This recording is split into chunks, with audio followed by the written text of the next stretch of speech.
Don't tell anyone, but I'm growing wheat.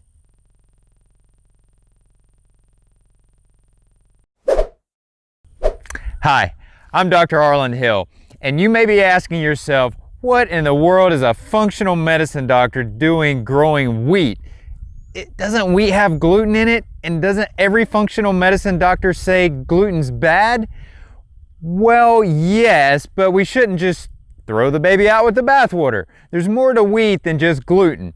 And so let me tell you why I'm growing wheat and why it may be important to other foods that you're eating. And I'll show you a real world example of how we're using wheat to boost the nutrients that are going to be in our vegetables. But there's other reasons too.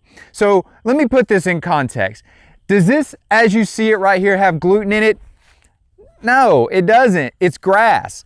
Gluten is actually found in the seed. It makes up about 80% of the seed. This hasn't seeded out. So we're still looking at just wheat grass right now.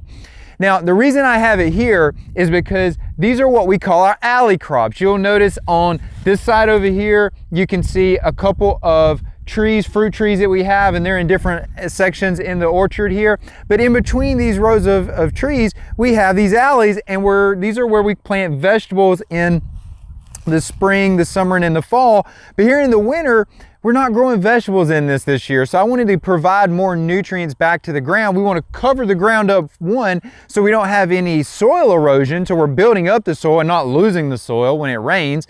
And then we also want to make sure that we're not allowing competition to set in. We don't want these weeds to come along and start taking over everything that could be in a productive portion of land that's going to help produce crops. So those are two real important reasons, but there's one that you should absolutely be interested in because it could have a direct role to play with other foods that you're eating. And for us, the ones that we're growing and selling, they're going to be the vegetables. So the reason we like wheat as what's known as a cover crop for covering up the ground, and this wheat, by the way, also has kale mixed in it. So when we put these seeds out, we also put kale seeds out, and we've actually got wheat and kale growing together here.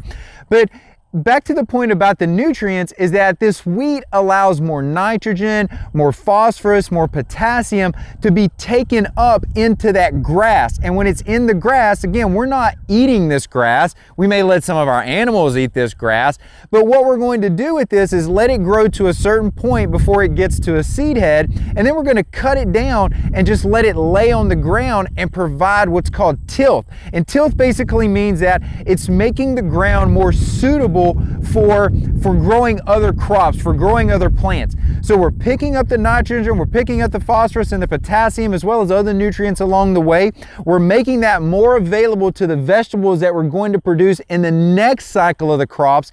And then we're also making it, because of that increased texture and the increased grass that's going to be in the ground once we cut it down, it's going to be more suitable for other crops to come behind that. So let's put this in context here.